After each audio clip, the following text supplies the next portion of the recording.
Hey y'all, so this video won't be too long. It's just my part 2 of the Real Housewives of Dubai. I was gonna not do it because it was just so long, but I was like, let me go ahead and do it, y'all. So this is it. This video probably won't be too long, but I say that for all my videos, right? And then they're 20 plus minutes long. So let me see. So Stanbury, Caroline Stanbury and Lesa Milan, they're going back and forth. We get into Caroline. She has the Book of Lies from Lesa Milan saying that she steals designs, something like Chateau Charade. No, she by Charade, excuse me. Allegedly. Now look, I ain't got nothing to do with it or whatever, but that's what they say. And Caroline Stanbury also said that Lesa Milan has allegedly selling pussy when she was in Miami. Now, I don't talk like that, and I don't think that about people, but that's what Stanbury said. Do I believe it?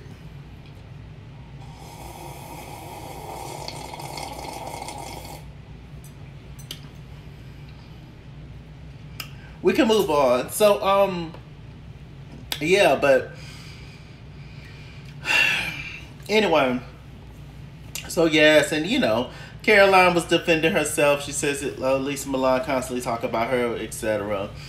You know, they got into the men and how Lesa Milan's husband said that Stanbury is a 50-year-old influencer, and they was like, oh, but you talk about Sergio, which is Caroline's husband, that little boy she married, talking about you know, you always get into my mess and into my drama and stuff, but you didn't say nothing about you know, the stuff with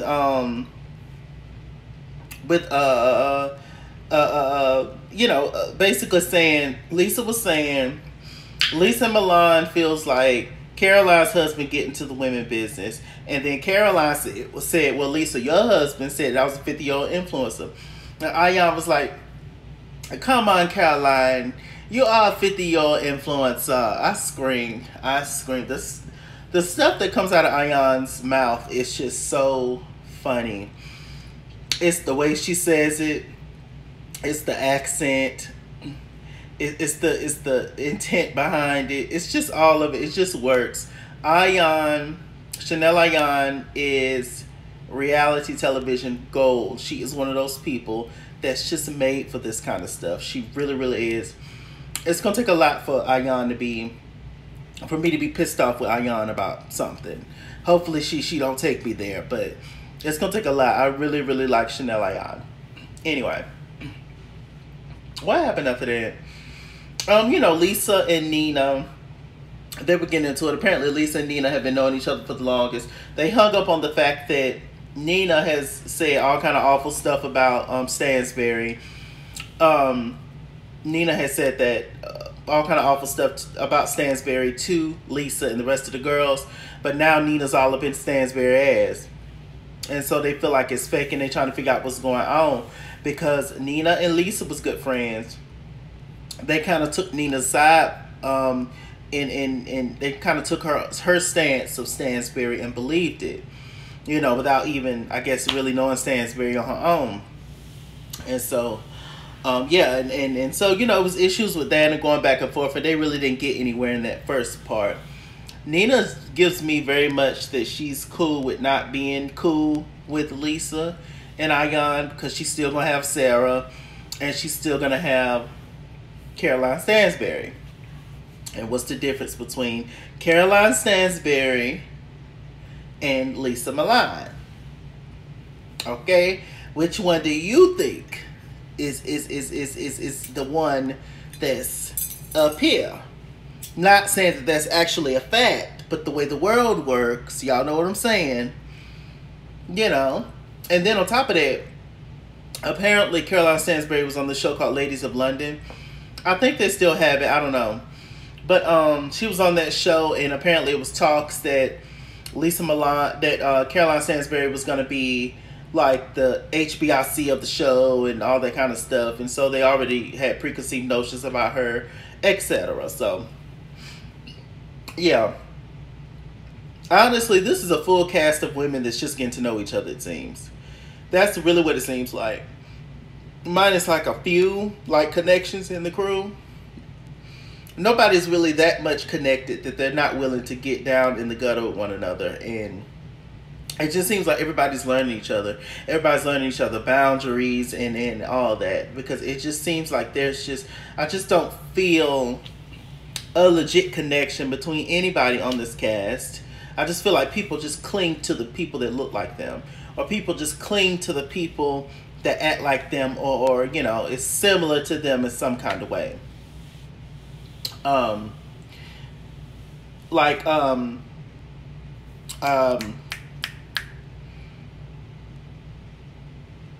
Sara and Nina, you know, racially they're both the same or similar, you know.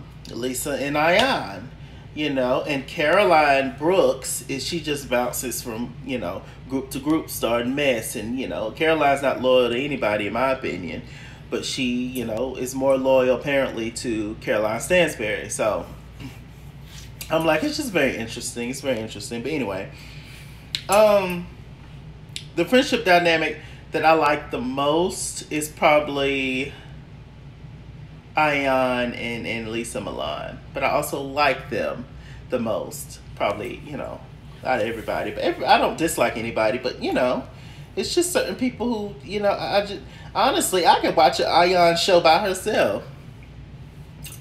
To be honest, I definitely see Ayan, just based on personality alone, taking this whole thing to a whole nother level.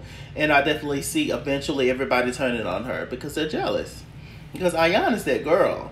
She don't even have to try to be that girl. And she's obviously a gorgeous woman and all that stuff, and accomplished in her own right and all that. I'm not talking about that. The fact that that girl's personality and charisma will take her far beyond this show, you know, if she plays her cards right. So I'm excited, Chad. What else is going on? They broke for lunch, and then they went behind the scenes and called their husbands, and you know, whatever. I think Caroline Brooks, she called Phaedra and stuff. I'm like, look at Phaedra on the Bravo network still, trying to make her little coins, child. But she can't get back on Housewives of Atlanta because Candace would not allow it, child. Candace said, I don't want her back. I don't want her back. And she ain't came back, so I don't know. What happened? We got on Caroline. Caroline Brooks, she kind of had a difficult life, especially with her husband. The white man she married did her like a dog. And you know, it's like Tina Turner said in court, what's love got to do with it? Angela Bassett to Ike Turner, darling. What she say in court? All I want is my name. All I want is my name. I worked too hard for it. You can keep all that other stuff. All I want is my name. And you know, the name stays home. The name got my daddy name on it. The name stays home. I love that movie. Every time Tina Turner beats his ass in that car, in that limo, it takes me out. It takes me to another place of Jesus. Really. Y'all like my Golden Girls cup? Look. Ain't that cute? Thank you for being a friend. Yes. So anyway, I got on that, and you know, her boyfriend and her ex-husband / baby daddy is investors in her business. She wants to open nail salons, I believe. Listen, get it how you live. Do what you got to do. They hurt you. Drain their pockets. Period. I'm with it. But at the same time, it's like, when people are doing something for you, especially financially, they feel like they own you in a sense. They feel like they can talk to you any kind of way, treat you any kind of way, etc. Like when that little boy, her son, when they was all three together, the son, the daddy, and her, and the little boy said that I heard that you was a gold digger. Daddy called you a gold digger. And then they started laughing. I didn't find that kind of stuff funny. Because what else is daddy saying about me? You see what I'm saying? Like, I don't like that. And you know, I already said I don't like that. And so, you know, maybe it was a joke to them, but it was not a joke to me. And Caroline checked him in that moment, as she should. But I'm just saying, it's just like, The fact that he can always be like, oh, I helped this little black girl out and pulled her out of poverty and all that kind of stuff. It's just always going to be a thing. But at the same time, Caroline, you need them. You taking their money. So, I mean, what do? Do you take the hits and just keep on moving and say, whatever, I'm draining your pockets? Or do you just shut everything down completely? She's too far in with her business. She can really open everything. So, I mean, do your thing, sis. Make them pay. Hell, I ain't mad at you. Everything high these days, and follow your dream. But I just don't like some of those comments. You know, everything ain't about the money. But maybe it is. Hell, I ain't got none. So, what else happened? Nina didn't really have much of a story. Nina is boring as a box of rocks. I said that. Pretty. All of them are very, very pretty women. But Nina is boring. Even Sara gives more than Nina with her self-righteous ass. I like Sara. I think visually Sara is stunning. I can look at her all day. But she's super self-righteous. She's super entitled. She's super, I can tell you how to fix your life and all this kind of stuff. And, you know, a little bit judgmental. She be trying to help, but but as soon as she get mad, she goes right back into that, oh, I'm better than you, etc., and you're ghetto, and whoop de whoop de whoop. Speaking of ghetto, during Caroline and Lesa Milan's, Caroline Stanbury and Lesa Milan argument, Andy brought up the fact that Nina, according to Lesa, Nina called Caroline Stanbury ghetto and ratchet and all that kind of stuff. And Andy brought that up. And he was like, well, did she really say that? And then Lesa Milan was like, no, I put that in there. Nina didn't call her ghetto and ratchet. And Andy was like, yeah, that's what I thought. And, you know, and the other girls agreed. It was like, yeah, that's not the same thing. You know, calling, you know, somebody trashy versus ghetto and ratchet and all that kind of stuff. I thought to myself, I was like, oh, okay. I got it. I got what was happening. Y'all think ghetto and ratchet is associated with black people. But, you know, we'll let it go. I hope the other girls caught that too. So they got on the whole trip that Caroline set up. But then Caroline Stanbury got into it with Ayan and Lesa, I think. And then she was calling Sergio, saying that, oh, she hate these women. She's sick of all them. Please come rescue me. And they kept bringing up the fact that, you know, it's the stereotype, strong black woman, etc. White women can be docile and helpless in a sense. And, you know, can just sit back and be beautiful and be women and be pampered. Black women can't necessarily do that. Caroline Stanbury brought up the fact that she grew up in pretty much a girl's home, boarding school, whatever. She said, I fought through that myself and nobody helped me. And, you know, and they was like, sis, it's not the same thing. And it's not. Not saying that you did not go through trials and tribulations. Some things are just people things that we go through, hardships. But it's not the same thing as a long, hard struggle of being black every single day. Still in 2022, the stuff that we have to go through versus y'all, incredible and exhausting, to be honest with you, and completely unfair. So, you know, she didn't say nothing after that because she couldn't. And so, yeah, I appreciate these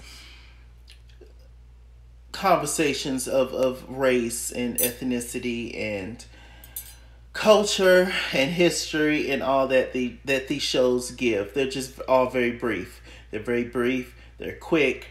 They're generalized, and then we move on.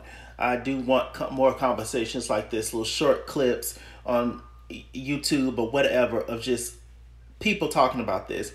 Every single race being in a room and talking about things and stereotypes, because that's the only way we're all going to understand each other and maybe have compassion and empathy for one another, because otherwise we're all just in our own little subgroups and never going to understand. And however we're taught is how we're taught, and that's what we're going to think. And that's, you know, and it's hard to get out of that mindset when you have been programmed since childhood to think this way, to feel this way, you know. So anyway, we're getting there slowly but surely, but god damn, it is a slow process, ain't it?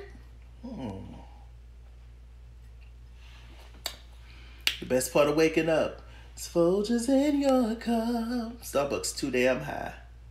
Anyway. So what else happened, y'all? Oh, Ayan and her story of her being circumcised. And, you know, I just learned a lot from that. It's just really sad to dismember children and all that. And it's a lot, you know.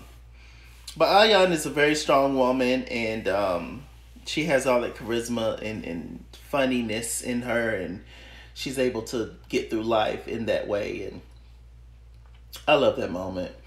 Let's see. At the end, I don't think it's anything else that happened. At the end, they all gave each other gifts, shady gifts and stuff. Some were heartfelt gifts, like the gift Nina gave to Sara and the gift that Sara gave to Caroline Brooks. It was cute. It was cute. This was a pretty solid season of Real Housewives of Dubai. I did learn some things, and that's always good. I'm excited for season 2. Let's see what season 2 is going to give. And yeah, we'll see, child. With that said, I'm MrChalaki. MrChalaki on Google+. Follow me at ItsKingsWorld on Instagram and Twitter. At ItsKingsWorld89 on Snapchat. Chase King on Facebook. MrChalaki on Cash App and PayPal. And as always, run me my money or run me my fade. Run me my money the way I get paid. Stay black. Stay tuned. And I'll see you guys later.